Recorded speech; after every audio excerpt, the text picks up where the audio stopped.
ዞረው እርሱን አድርጎ ማመንና እርሱን በብቸኝነት መገዛት። እሺ፣ ስለ ቋንቋ ውስጥ አንድ ቀረኝ። ስለ ቋንቋው ንገረኝና ከዛ ወርዳለሁ። በጣም አመሰግናለሁ ስለተሰጠኝ መልስ፣ ስለከበራችሁኝ አመሰግናለሁ።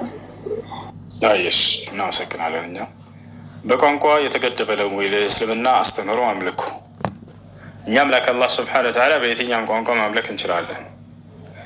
በየትኛውም ቋንቋ አሁን በጣም በርካታ የአምልኮ ስርዓቶች አሉ። ከእነዚህ አምልኮ ስርዓቶች አንደኛዋ ሶላት ነች። ከሶላቶች በጣም በርካታ ተቆጥሮ የማይዘለቅ በጣም በርካታ አምልኮ አለ። በእነዚያን ጊዜ ሰውየው በፈለገበት ቋንቋ አምላኩን አላህ ስብሐነ ወተዓላ ማምለክ ይችላል። ሶላት በምንሰግድ ጊዜ ብቻ ልክ ቁርአኑ በወረደበት በዚያው እናነባለን፣ እንቀራለን። እሺ፣ በሶላት ውስጥ ነን ጸሎት ስናደርግ ጊዜ በሌላ ቋንቋ ማድረግ እንችላለን ወይ? ችግር የለው ላልቻለ ሰው አላህ በቁርአን ላይ ላ ዩከልፍ አላህ ነፍሰን ኢላ ወስዐሃ ይላል።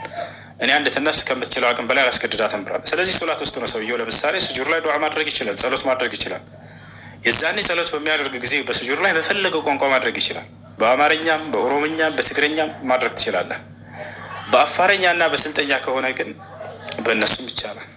ደስ ባላችሁ ቋንቋ ትችላላችሁ። አየ ነው።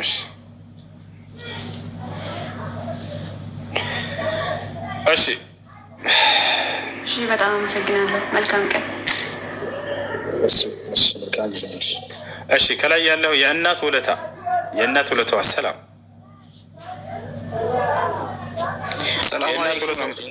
ወአለይኩም ሰላም ወረሕመቱላሂ ወበረካቱ።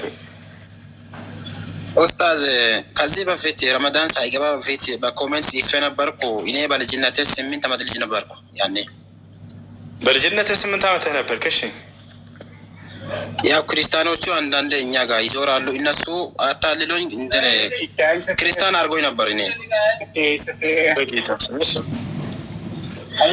ከዛ እኔ ምንም አላውቅም ነበር ስለ ክርስትና። እኔ ደግሞ 7 አባት ክርስትና አያውቅም። እኔ አላውቅም ነበር። ያኔ ለሶስተኛው ቀን ሙስሊም ሆንኩ። ከዛ እኔ ሻሃዳ ያሳዘኝ ኡስታዙ ብዙም አይሰግዱም ነበር። ያው እኔ ለምሳሌ እሱ ሻሃዳ ሲያስይዘኝ የእርሶ የሚሉትን ነገር እኔ በትክክሉ መላልኩትም። እኔ ድጋሚ ሻሃዳ ማያስፈልግ ነው። ምን ይላሉ?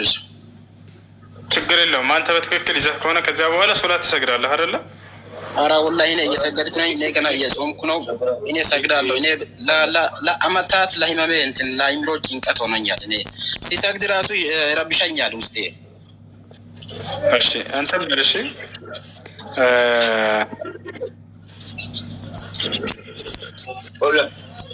ያየው ሻሃዳ ይሆንልሃል በሰውየው በትክክለኛ መንገድ ቢሆን እንኳን ከዚያ በኋላ ሶላቱን አጥብቆ እስከሰገደ ድረስ በሶላት ውስጥ የሻሃዳ ቃል ሁል ጊዜ እየደጋገምክ ትላለህ።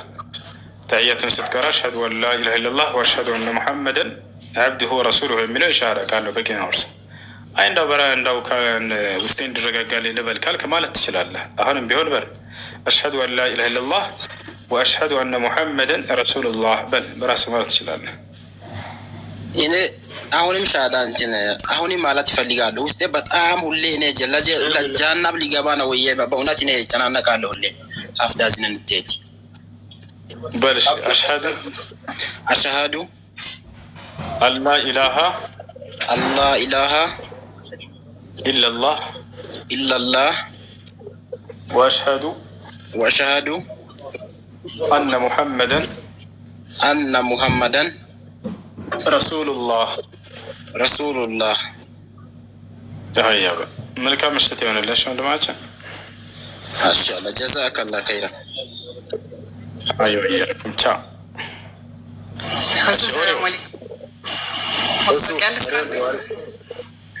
ወሪሰላም ወሪውን እንዴት ነው? ደህና ነው? ያ ሰላም የጠፋ ሰው ወንድም አለው እንዴት ነህ? እንዴት ሰላም ነው? ሰሞኑን እኮ ጉድ ነው ያየነው። ጉድ እና እንትን ህውሱ ባዚዮ በጣም አኩርተኛል። በጣም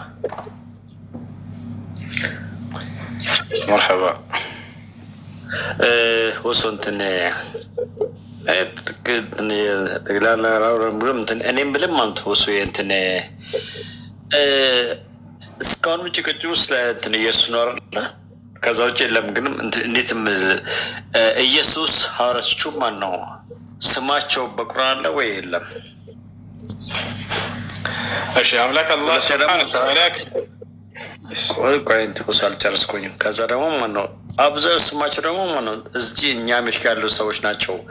ማቲው፣ ማርከስ ምናል ማቴዎስ፣ ማርቆስ እነዚህ ናቸው። ግን ይህ ስም እኛን ቁርአን የበረዙት የአውሮፓውያን ስም ናቸው ወይስ ደግሞ እንትን የአረብ ስም ነው? ወይ ደግሞ ኢየሱስ በነበረበት ጊዜ በዛ በመካከል ምድር የነበሩ ሰዎች ናቸው? ይህን መልስኛ አለ።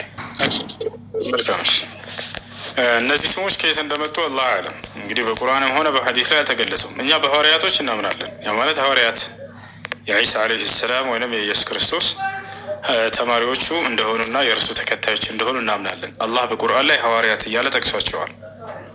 ሐዋርያት እያለ ጠቅሷቸዋል። የክርስቶስ የዒሳ ዓለይሂ ሰላም መልእክተኛ የእርሱ ተከታዮች ነበሩ። ያ ነው። ግን እነዚያን ማቴዎስ ነው፣ ማርቆስ ነው፣ ዮሐንስ ነው የሚለውን እኛ በግምት ከራሳችን አንናገርም። እኔ እስልምናን በጣም ደስ ከሚለኝ ነገር ምን እንደሆነ ታውቃላችሁ? አምላክና ነቢያት ከነገሩን ውጭ በራሳችን በፍጹም አንናገርም። ለምሳሌ ሐዋርያቶች ወይንም ደግሞ ነቢያቶች በስማቸው ተጠቅሰዋል አይደለ? በቁርአን ላይ ከተጠቀሱት እኛ ከራሳችን አንድም በዚያ ነገር ላይ አንናገርም። እኔ ትልቅ ሰላም የሚሰጠኝ ነገር እንደው በኢስላም ላይ እሱ ነው። ወላሂ ላዚም ከሁሉም በላይ ሰላም የሚሰጠህ ነገር ኢስላም የሆነ ያቀበህ በቃ ነገር አለ። ከራስህ በፍጹም የማትናገርበት የሆነ ሃይማኖት አይተዋል። ከራስህ በፍጹም አትጨምርበትም። በቃ በተነገረህ ልክ ትይዛለህ። ያልተነገረህን ደግሞ ምንም አላህ አያስገድድህም። ነገ የትንሣኤ ቀን ለምን ያን አላወቅም አይልም። አሁን ከነቢያቶች መካከል ታላላቅ ከሐዋርያት ነቢያት ይበልጣሉ አይደለ? ነገር ግን ነቢያት ታሪካቸው ተጠቅሱ ስማቸው ያልተጠቀሱ ነፋሉ። አላህ በቁርአን ላይ ሲናገር ወሩሱለን ቀድ ቀሱስናሁም ዐለይከ ሚን ቀብሉ ወሩሱለን ለም ነቅሱሱም ዐለይከ ይላል። ሙሐመድ ሆይ ከነቢያቶች ስማቸውን የነገርኩህ አሉ፣ ያልነገርኩህም በጣም በርካቶች አሉ እያለ ይናገራል። አያችሁ። ነገር ግን ስማቸው አልተጠቀሰም። ስራቸው ግን በጣም በርካታ ስራቸው ተጠቅሷል። ያ ነው። ለምሳሌ ከእነዚያ መካከል ስማቸው አልተጠቀሰም፣ ስራቸው ግን ተጠቅሷል። ምናልባትም ግን እነዚህን በሌላ መጽሐፍቶች ጋር ልታገኟቸው ትችላላችሁ። ልጠቁምላችሁ። ቁርአንን መታችሁ ብታነቡ ክርስቲያኖች በጣም ትጠቀማላችሁ። ለምሳሌ መጽሐፋችሁ ላይ የተጠቀሱ እዚህኛው መጽሐፍ ላይ ያልተጠቀሱ ያለውንም ስህተት በዚያው መንገድ ትረዳላችሁ። ገብሳችኋል? ሊያሰልመን ነው እንደዚህ ብላችሁ እንዳትል ብትሰልሙ ለራሳቸው ነው። ግን እንዳው ከእውቀት አንጻር ነው የምላችሁ። እኔ ለምሳሌ ቁርአን አነበብኩኝ አይደለ? ከላይ እስከታች በደንብ አውቀዋለሁ። መጽሐፍ ቅዱስንም አነባለሁ። ገብሳችኋል? መጽሐፍ ቅዱስንም እናነባዋለን። ያ ወደ እውነተኛ ወደ ሆነው ወደ ነቢያት መንገድ እንድትመሩ ከዚያም እያደረግን እንትንላችኋለን። ከነበብኩት መካከል አንድ ላስረዳችሁ። ለምሳሌ ስሟን ተጠቀሰም። የት? ሱረቱል በቀራ ላይ ቅድም ሳወጣላችሁ ነበር። أو كالذي مر على قرية وهي خاوية على عروشها قال أنى يحيي هذه الله بعد موتها فأماته الله 100 عام ثم بعثه قال كم لبثت قال لبثت يوما أو بعض يوم قال بل لبثت 100 عام فانظر إلى طعامك وشرابك لم يتسنه وانظر إلى طعامك وانظر إلى حمارك ولنجعلك آية للناس وانظر إلى العظام كيف ننشزها ثم نكسوها لحما فلما تبين له قال أعلم أن الله على كل شيء قدير إلى سورة البقرة لا يقين عليه كل سبتهم سزدين له ታሪኩ ከመጀመሪያ ይጀምራል። በእስራኤላውያኖች ዘንድ አንድ ተላላፊ የሆነ በሽታ ይገባል። አንድ ተላላፊ የሆነ በሽታ ይገባባቸዋል። ልክ ለምሳሌ ኮሮና አለ አይደል? ከአንዱ ወደ ሌላው ሰው እንዲተላለፍና ሁሉንም የሚጨርስ የሆነ በሽታ ገባባቸው።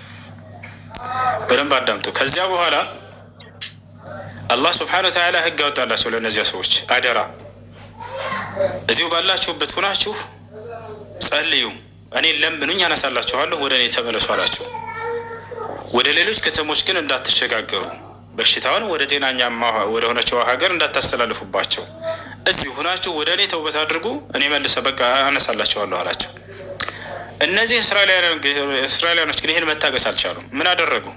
ከእንደ በሽታቸው ለመውጣት ወሰኑ። በቃ ከእንደ በሽታቸው ለመውጣት ወሰኑ። እነዚህ ሰዎች ለበሷል ለመውጣት ወሰኑ። ይህ የሆነው ከነ ሙሴ በኋላ ነው። ለመውጣት ሲወስኑ ጊዜ በሺዎች የሚቆጠሩ እንዳለ ተሰባስበው ሲወጡ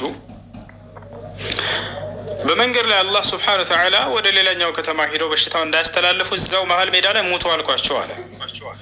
ወዲያው ምን አላቸው? አላህ ሙቱ አላቸው አምላክ አላህ ስብሐነሁ ወተዓላ።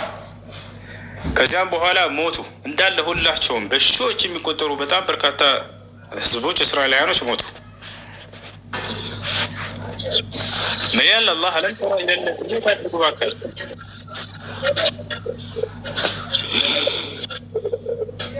ألم تر إلى الذين خرجوا من ديارهم وهم ألوف حذر الموت فقال لهم الله موتوا ثم أحياهم إلى الله ወደ እነዚያ በሺዎች የሚቆጠሩ ሰዎች ከሀገራቸው ሞትን ፈርተው ስለወጡት አታውቅም? ምን እኔም ሞቱ አልኳቸው፣ ከዚያም በኋላ ሞቱ፣ ወዲያውም አስነሳኋቸው አለ። እንዴት አስነሳቸው? በማን ጊዜ ስለነበሩ እነዚህ ህዝቦች? አያችሁ፣ ወደ እሱ ልንመጣ ነው። ሞቱ እነዚያ በሺዎች የሚቆጠሩ ሰዎች። በእነዚያ መካከል ግን አንድ ጻድቅ ሰው ነበር፣ አንድ መልካም ሰው ነበር። ማን የተባለ? እዝራ ወይንም ዑዘይር የተባለ ዑዘይር የተባለ ጻድቅ ሰው ነበር። ይህ ሰው እያለፈ እያለ ያያቸዋል ሲሄድ። እርሱ ከሀገሪቱ እየወጣ አይደለም የአምላኩን ትእዛዝ ጥሶ፣ ግን በዚያ እንደሞቱ ሲያውቅ ጊዜ ለማየት ሄደ። አምላክ አሳውቆት ሲያያቸው ጊዜ በዛ ቆሞ እንዳለ በሺዎች የሚቆጠሩ ህዝቦች ተረፍርፈዋል፣ እንዳለ ሞተዋል። ወዲያው ዑዘይር ምን አለ? ቃለ አና ዩሕይ ሃዚህ ላሁ ባዕደ መውቲሃ። እነዚህ ሁሉ ህዝቦች ከሞቱ በኋላ አላህ እንዴት ነው የሚያስነሳቸው አለ። አሁን ከይፍያ ነው የጠየቀው። አላህ እንደማያስነሳቸው ጥያቄ ሆኖበት አይደለም፣ እንደሚያስነሳ ያውቃል። እንዴት ነው ያለው? ልብ በሉ፣ እንዴት አድርጎ ነው የሚያስነሳቸው የሚለውን ጠየቀ። አላህም ይሄን ነገር በራሱ በዑዘይር ላይ ሊያሳየው ነው። አንተም ሙት ለራስህ አለው አላህ። ይህ ዑዘይር ወይንም እዝራ አህያውን ይዞ በእርሷ ላይ የሚበላና የሚጠጣ ጭኖ እየሄደ ነበረ። ጌታቸዋል አንተም ሙት አለው፣ ከነ አህያህም ሙት አለው። እዚያው ሞቱ። ታዲያ እነዚያን ሰዎች ማን አስነሳቸው? ማን ነበር? ክርስቲያኖች አሉ፣ ጠይቃቸው። በብዙ ሺዎች የሚቆጠሩ ሰራዊቶችን ከዚያ በኋላ አምላክ አስነስቶ አንድን መልእክተኛና ነቢይ አስነስቶ በዚያ በነቢይ አማካኝነት እነዛን በሺዎች የሚቆጠሩ ሰዎች ህያው ያስደረገው ነቢይ ማን ይባላል? ክርስቲያኖች መልሱ። መጽሐፋችሁን ካነበባችሁ ታውቁታላችሁ። ማን ይባላል? እነዚያን በሺዎች የሚቆጠሩ ሰራዊቶች ከሙታን ያስነሳቸው ያ ነቢይ ማን ነው? ከኢየሱስ ክርስቶስ በፊት መጽሐፍ ቅዱስ ላይ በሺዎች የሚቆጠሩ የሞቱ ሰራዊቶችን ያስነሳ የሆነ ነቢይ አለ። ያ ማን ይባላል?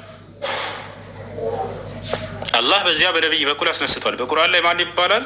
ዙልኪፍል ይባላል፣ ሕዝቅኤል ይባላል። አያቸው አይደለ? ሕዝቅኤል ነው። መጽሐፍ ቅዱስ ላይ ታቸው ከሆነ እነዚያን ሰራዊቶች አምላክ አላህ ሱብሓነሁ ወተዓላ ዙልኪፍል ነው በቁርአን ላይ አስነሳውና እርሱን በእርሱ አማካኝነት እነዚያን ሁሉ ሙታን እንዲያስነሳ አደረገው። ላሳያቸው መጽሐፋችሁ ላይ ኢየሱስ ክርስቶስ ብቻ እንዳይመስላችሁ ሙታንን ያስነሳ መጽሐፍ ቅዱስ ላይ። ነገር ግን ሕዝቅኤል አስነስቷል፣ ወይንም አላህ ሱብሓነሁ ወተዓላ ዙልኪፍል ብሎ በቁርአን ላይ ጠርቶታል። ወዲያው ያ ነቢይ የተነሳደ እነዚያን ተነሱ አላቸው፣ አስነሳቸው። አሁን አሳያቸዋለሁ መጽሐፋችሁ ላይ ልጨርስና አሳያቸዋለሁ። ከዚያ በኋላ ከ100 ዓመት በኋላ እነዚህ ትውልዶች አለቁ ምናምንና ያንን ብቸኛውን የሞተውን ሰው እዝራን ደግሞ አላህ አስነሳው። ከ100 ዓመት በኋላ ከ100 ዓመት በኋላ እዝራ ተነሳ። ከአንድ ክፍለ ዘመን በኋላ ልክ እዝራ ሲነሳ ጊዜ አላህ አናገረው። ثم بعثه ከዚያም ቀሰቀስኩት አስነሳሁት አለ። ቃለ ከም ለቢት እዝራ ሆይ ምን ያክል ጊዜ ነው የቆየኸው አለ አላህ። ቃለ ለቢት የውመን አው ባዕض የውም። እዝራ ምን አለ? አንድ ቀን ወይ ግማሽ ቀን ነው የቆየሁት አለ። አንድ ቀን ወይንም ግማሽ ቀን ነው የቆየሁት አለ። ምክንያቱም በአንድ ሰው ከሞተ በኋላ ሲነሳ ልክ ምድር ላይ እንደምንኖረው ቀናቶች እየነጎዱበት እንዳይመስላችሁ። ቀን ሌሊት ምናምን ዓመታት እየተቆጠሩበት አይደለም። ሌላ ዓለም ነው ያ። ልክ እንቅልፈን ተኝተህ የተነሳ ያክል ነው። ለምሳሌ እንቅልፋችሁን ተኝታችሁ ስትነሱ ጊዜ ምን ያክል የቆያቸው ነው የሚመስላችሁ? ጥቂት ጊዜ እኮ ነች። በጣም ጥቂት ጊዜ ነች። አንድ ልጨርስ እንዳይ በረካውን እሺ፣ መርሐባ አሚን አሚን። እቺ ልጨርሳት አንድ ጊዜ። ከዚያ በኋላ ተነስታ አተንዘዘ ምን ክርስቲያን ጃንዴ። እሺ፣ ከዚያ በኋላ ምን አደረገ? አላህ እዝራን አስነሳው። እዝራን ካስነሳው በኋላ አላህ ስብሐነሁ ወተዓላ ምን ያክል ጊዜ ቆየህ አለው። ቃለ ለቢት የውመን አው ባዕض የውም። አንድ ቀን ወይንም ግማሽ ቀን የቆየሁት አለ። ቃለ በል ለቢስተ ሚአተ ዓም አለው አላህ። አይ 100 ዓመት ነው የቆየኸው አለው። አላህ በዕዝራ ላይ ይሄን ያደረገው ለምን ይመስላችኋል? አላህ ሰውን ከገደለ በኋላ ትንሣኤ ያደርጋል የሚለውን ነገር በቃል ሲነገራቸው ብዙዎች አላመኑም ነበር። በተግባር ሊያሳያቸው ነው። አላህ ስብሓነ ወተዓላ ሰዎችን ገድሎ እንደሚያስነሳ ትንሣኤ እንደሚያደርግ እዚሁ ምድር ላይ ሊያሳያቸው ፈልጎ ነው። ከዛ ዕዝራ ከተነሳ በኋላ ምን ያክል ጊዜ ቆየች ሲባል 1 ቀን ወይ ግማሽ ቀን ነው የቆየሁት አለ። አላህ ምን አለው? ቃለ በል ለቢስተ ሚአተ ዓም 100 ዓመት ነው የቆየኸው አለ። ከዚያ በኋላ ሊያሳየው ነው። ሂድ አሁን ወደ አህያ፣ ወደ ምግብህ፣ ወደ ውሃህ ተመልከት እስኪ ያሉ ወይ አለው። የለም ሲያያቸው ከ100 ዓመት በኋላ ምንም ሊኖር አይችልም። አጽማቸው ሁሉ እንዳለ አመድ ሆኗል። አሁን ወንظር ኢላ ሒማሪካ ነው። ወደ አህያህ ተመልከት። ከይፈ ኑንሺዙሃ ثم ነክሱሃ ለሕማ፣ እንዴት አጥንቷን ሰብስቤ ስጋ እንደማለብሳትና ህያዋ እንደማደርጋት እይ በዓይንህ አለው። ወዲያውም ዑዘይር እያየ አጥንቷ ተገጣጠመች፣ ስጋ ለበሰች፣ ነፍስን ዘራባት፣ ከፊቱ ተነስታ ቆመች። ከዚያ በኋላ ምግብህንም ተመልከት አለው። ምግቡንም አየ። ያቺ ያስቀመጣት ምግቡ ራሱና ውሃው ቁጭ አለችለት ፊቱ። አላህ ታዲያ መጨረሻ ላይ ምን አለ? ፈለማ ተበየነ ለሁ፣ ይሄም ነገር በተገለጸለት ጊዜ አልተገለጸም ማለት ነው፣ ተገልጿል። ቃለ አዕለሙ አነ አላህ ዐላ ኩሊ ሸይኢን ቀዲር፣ አላህ ሁሉን ነገር በማድረግ ላይ ቻይ እንደሆነ አወቅኩኝ አለ። ያ ማለት ሙታንን እንደሚያስነሳ አሁን በትክክል በተግባር አየሁ፣ አረጋገጥኩኝ አለ። ገብታችኋል? ያ ሆነ። ከዚያ በኋላ ነው ዑዘይር ከዚያ በኋላ ተነሳና ሄደ ወደ ቤቱ። አስቡት፣ ከ100 ዓመት በኋላ ሄደ ወደ ቤቱ። ሲሄድ ሁሉ ነገር ተቀይሯል፣ ግን የቤቱን አቅጣጫ ምናምን ቤቱን አልረሳውም።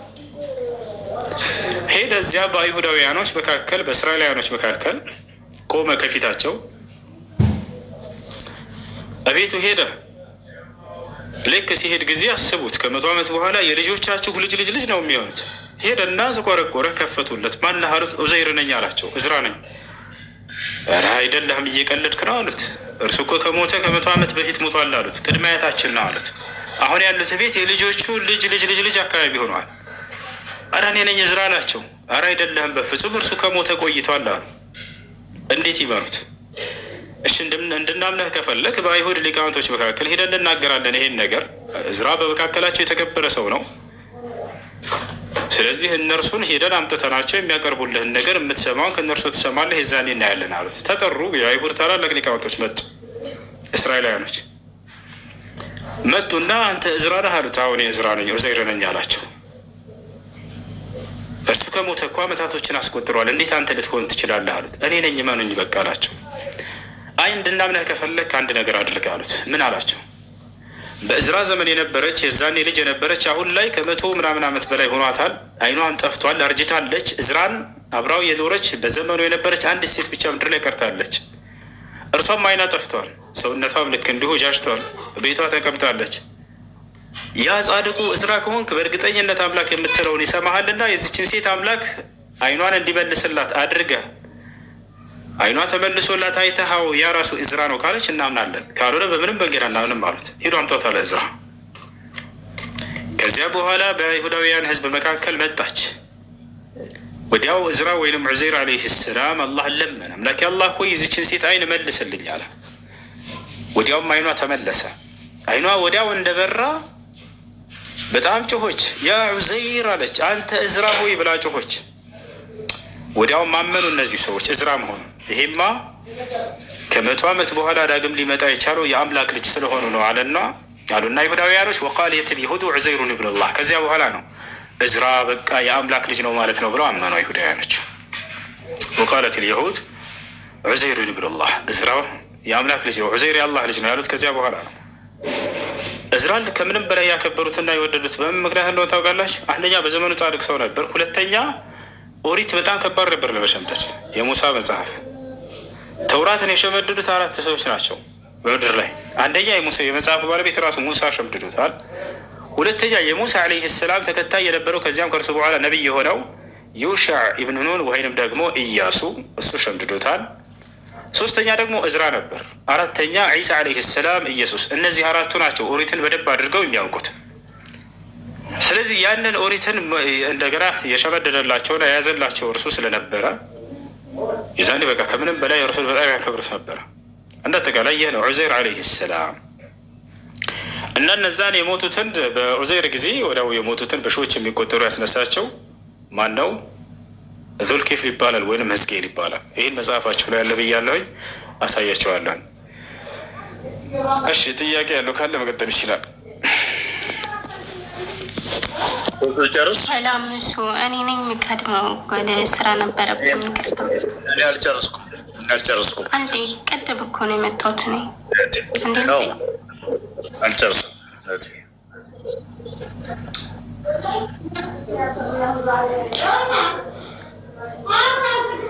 እሱን ልከፍትልህ ከፈለክ አለሁኝ። እሺ ካልተመቸ እሺ